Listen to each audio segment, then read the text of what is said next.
Hi ಎಲ್ರಿಗೂ ನಮಸ್ಕಾರ. Universe love ಚಾನಲ್ಗೆ ನಿಮ್ಮೆಲ್ಲರಿಗೂ ಕೂಡ ಸ್ವಾಗತ.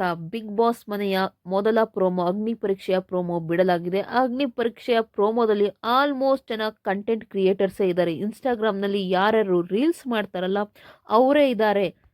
ನಮ್ಮ ಜನಗಳಿಗೆ ಗೊತ್ತಿಲ್ಲದೆ ಇರೋ ಒಬ್ಬರೋ ಇಬ್ಬರೋ ಅಗ್ನಿ ಪರೀಕ್ಷೆಗೆ ಹೋಗಿದ್ರೆ ಇನ್ನು ಮಿಕ್ಕಿದವರೆಲ್ಲ ಸೋಷಿಯಲ್ ಮೀಡಿಯಾದವರೇ ಇದಾರಂತೆ.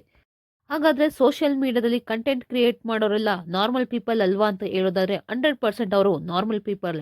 ಆದರೆ ಈ ಕ್ರಿಂಜ್ ಕಂಟೆಂಟ್ ಕ್ರಿಯೇಟ್ ಏನು ಮಾಡ್ತಾರೆ ನೀವೆಲ್ಲ ನೋಡಿರ್ಬೋದು. ಅಮುಕು ಡುಮುಕು ತುಂಬ ಜನ ಈ ಥರ ಕಂಟೆಂಟ್ ಕ್ರಿಯೇಟರ್ಸ್ಗಳಿದ್ದಾರೆ.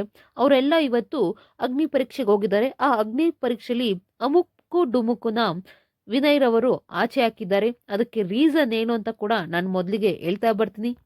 ಇಲ್ಲಿ ಮೊದಲಿಗೆ ತುಂಬಾ ಜನ ಅಂದ್ರೆ ಇಲ್ಲಿ ಒಬ್ಬೊಬ್ರನ್ನೇ ಕರ್ದಿ ಅಗ್ನಿ ಪರೀಕ್ಷೆ ಮಾಡ್ತಾ ಇಲ್ಲ. ಒಂದೇ ಸಲ 3-4 ಜನ ಕ್ರಿಯೇಟರ್ಸ್ನ ಅಂದ್ರೆ ಅಲ್ಲಿ ಬಂದಿರೋ ಕಂಟೆಸ್ಟೆಂಟ್ಗಳನ್ನ ಕರೆದು ಒಟ್ಟಿಗೆನೆ ಅಗ್ನಿ ಪರೀಕ್ಷೆ ಕೊಡ್ತಿದ್ದಾರೆ. ಅದರಲ್ಲಿ ಯಾರು ಗೆಲ್ತಾರೋ ಅವ್ರಗಳನ್ನ ಒಬ್ರನ್ನ ಸೆಲೆಕ್ಟ್ ಮಾಡ್ಕೊಳ್ತಿದ್ದಾರೆ. ಮೊದಲಿಗೆ 4 ಜನ ಹುಡುಗಿಯರು ಬರ್ತಾರೆ. ಅವ್ರಿಗೆ ಸಗಣಿಯನ್ನು ಫೇಸ್ ಪ್ಯಾಕ್ ಮಾಡ್ಕೊಳ್ಳಿ ಅಂತ ಹೇಳ್ತಾರೆ. ಅದರಲ್ಲಿ ಇಬ್ರು ಮಾತ್ರ ಫೇಸ್ ಪ್ಯಾಕ್ ಮಾಡ್ಕೊಳ್ತಾರೆ. ಇನ್ನು ಮಿಕ್ಕಿದ ಇಬ್ರು ಹುಡುಗಿರು ಫೇಸ್ ಪ್ಯಾಕ್ ಮಾಡ್ಕೊಳ್ಳೋದಿಲ್ಲ. ಅದಕ್ಕೋಸ್ಕರ ಶ್ರುತಿ ಮೇಡಮ್ ರವರು ಯಾಕೆ ಮಾಡ್ಕೊಳ್ಳಿಲ್ಲ ಅಂತ ಅವ್ರನ್ನ ಕ್ವಶನ್ ಮಾಡಿ ಅವ್ರನ್ನ ಅವಾಗ್ಲೇ ಬಿಗ್ ಬಾಸ್ ಅಗ್ನಿ ಪರೀಕ್ಷೆಯಿಂದ ಹೊರಗಿಡ್ತಾರೆ. ಇನ್ನು ಅದಾದ ನಂತರ ಒಬ್ರು ಬರ್ತಾರೆ. ನಾನು ಗಿನ್ನಿಸ್ ದಾಖಲೆ ಮಾಡಿದ್ನಿ ಅಂತ ಹೇಳ್ತಾರೆ. ಅದನ್ನ ಅರ್ಧ ಹಾಕ್ಬೇಕು, ನೀವು ಬಿಗ್ ಬಾಸ್ ಸೆಲೆಕ್ಟ್ ಆಗಬೇಕು ಅಂತಂದ್ರೆ ನೀವು ಅದನ್ನ ಅರ್ಧ ಹಾಕ್ಬೇಕು ಅಂತ ಸಂಗೀತ ಶೃಂಗಿಯವರು ಹೇಳ್ತಾರೆ. ಅದಕ್ಕೆ ಅದು ಹಿಂದೆ ಮುಂದೆ ಕೂಡ ಯೋಚನೆ ಮಾಡದೆ ಅದನ್ನ ಅರ್ಧ ಹಾಕ್ತಾರೆ. ನೆಕ್ಸ್ಟ್ ಇನ್ನೊಬ್ಬ ಕಂಟೆಸ್ಟೆಂಟ್ ಬರ್ತಾರೆ. ಅವರಿಗೆ ವಿನಯ್ ರವರು ಹೇಳ್ತಾರೆ, ನೀನು ಇವಾಗೇನೆ ನಿಮ್ಮ ಹೆಡ್ ಮತ್ತೆ ಗಡ್ಡನೆಲ್ಲ ಶೇವ್ ಮಾಡಬೇಕು ಅಂತ. ಅವರು ಕೂಡ ಕಂಟೆಸ್ಟೆಂಟ್ ಕೂಡ ಹಿಂದೆ ಮುಂದೆ ಯೋಚನೆ ಮಾಡದೆ ತಮ್ಮ ಗಡ್ಡ ಹಾಗೂ ಫುಲ್ ಹೆಡ್ಡನ್ನ ಶೇವ್ ಮಾಡ್ತಾರೆ. ಇದೆಲ್ಲ ಆದ ನಂತರ ಬರೋದೇ ಈ ಅಮುಕು ಡುಮುಕು. ನಿಜವಾಗಿಯೂ ಈತನ ನಮ್ಮ ಜನಗಳಿಗೆ ಎಷ್ಟು ಒಳ್ಳೆಯವನು ಅನ್ಕೋಬಿಟ್ಟಿದ್ದಾರೆ ಅಂದ್ರೆ ತುಂಬಾ ಒಳ್ಳೆಯವನ್ನ ಮಾಡೋದಕ್ಕೆ ಹೊರಟೋಗಿದ್ದಾರೆ. ಯಾಕೆ ಹೇಳ್ತಾ ಇದ್ದೀನಿ ಈ ಮಾತು ಅಂತ ಕೂಡ ಹೇಳ್ತೀನಿ. ನಮ್ಮ ಜನಗಳು ಹೆಂಗ್ ಬೇಕಿದ್ರು ಚೇಂಜ್ ಆಗ್ತಾರೆ ಅನ್ನೋದಕ್ಕೆ ಇದೊಂದು ಪ್ರೋಮೋ ಸಾಕು. ಇದೊಂದು ಪ್ರೋಮೋ ಬಿಟ್ಟಿದ್ದು ಕಲರ್ಸ್ ಕನ್ನಡದವರು. ಈಗ ಕಲರ್ಸ್ ಕನ್ನಡ ಹಾಗೂ ಅಲ್ಲಿ ಕೂತಿರೋ ಜಡ್ಜ್ ಅಂತ ಏನ್ ಕೂತಿದ್ದಾರೆ ವಿನಯ್, ಸಂಗೀತ, ಚಂದನು, ಶ್ರುತಿ ಮೇಡಮ್, ಇವ್ರ ಮೇಲೆ ಬಯಕ್ ಸ್ಟಾರ್ಟ್ ಮಾಡ್ಬಿಟ್ಟಿದ್ದಾರೆ ಅಮುಕು ಡುಮುಕುಗೋಸ್ಕರ. ರೀಸನ್ ಇಷ್ಟೇ. ವಿನಯ್ ರವರು ಹೇಳ್ತಾರೆ, ನೀನು ಸಂಗೀತ ಶೃಂಗೇರಿ ಅವ್ರನ್ನ ಇಂಪ್ರೆಸ್ ಮಾಡಬೇಕು ಅಂತ ಹೇಳ್ತಾರೆ. ಅದಕ್ಕೆ ನಾನು ಇಲ್ಲಿ ಯಾರನ್ನು ಇಂಪ್ರೆಸ್ ಮಾಡಕ್ ಬಂದಿಲ್ಲ ಅಂತ ಅಮುಕು ಡುಮುಕು ಅವರು ತುಂಬಾ ದುರಹಂಕಾರದಿಂದ ಹೇಳ್ತಾರೆ. ನಿನಗೆ ಇಂಪ್ರೆಸ್ ಮಾಡೋಕ್ಕಾಗಲ್ವಾ, ಈಗಿಂದೀಗಲೇ ಹೋಗ್ತಾ ಅಂತ ವಿನಯ್ ರವರು ಹೇಳ್ತಾರೆ. ಅದಕ್ಕೆ ಅಮುಕು ಡುಮುಕು ಅಲ್ಲಿಂದ ಹೋಗ್ತಾನೆ. ಇಷ್ಟು ಮಾತ್ರ ಪ್ರೋಮೋದಲ್ಲಿ ತೋರಿಸಿರೋದು. ಅದರಲ್ಲಿ ನಡೆದಿರೋದೇ ಬೇರೆ ಅಂತಲೇ ಹೇಳ್ಬೋದು.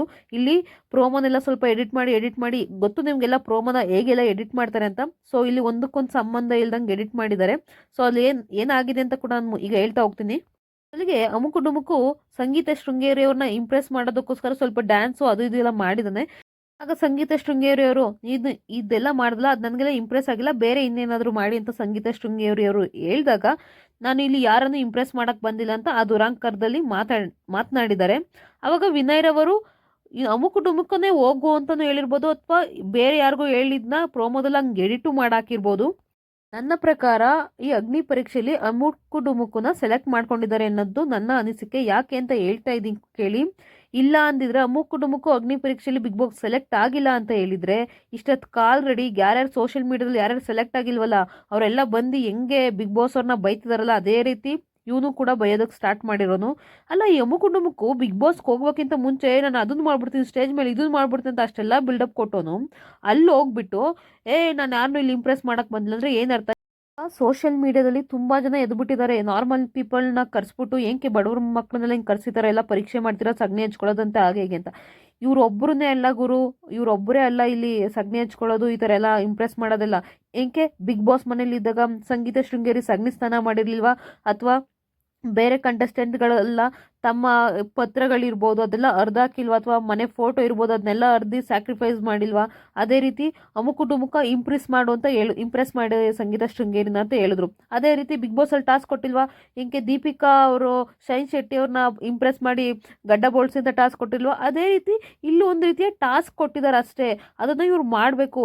ಅದನ್ನ ಬಿಟ್ಟು ಇವರೇ ಬಿಲ್ಡಪ್ ಹೊಡ್ಕೊಂಡು ಹಿಂಗೆಲ್ಲ ಟಾಸ್ಕ್ ಕೊಡ್ತೀರಾ, ಹಾಗೆ ಹೀಗೆ ಬೇರೆ ಸೆಲೆಬ್ರಿಟಿಗಳನ್ನ ಕರೆಸಿ ಅವ್ರಿಗೂ ಇದೇ ರೀತಿ ಮಾಡಿ ಅಂತೆಲ್ಲ ಹೇಳ್ತಿದ್ದಾರೆ. ಅವ್ರಿಗೂ ಮಾಡಿದ್ದಾರೆ ಹೊರಗಡೆ ಬಿಗ್ ಬಾಸಲ್ಲಿ ಇದೇ ರೀತಿ ಮಾಡಿದ್ದಾರೆ. ಯಾಕೆ ಇಷ್ಟು ದಿನ ಯಾರು ಬಿಗ್ ಬಾಸ್ ಮನೇಲಿ ಹೋಗಿರೋ ಸೆಲೆಬ್ರಿಟಿಗಳಾಗಿರ್ಬೋದು ತುಂಬ ಜನ ತಲೆ ಬೋಳ್ಸಿಲ್ವಾ ಟಾಸ್ಕ್ಗೋಸ್ಕರ?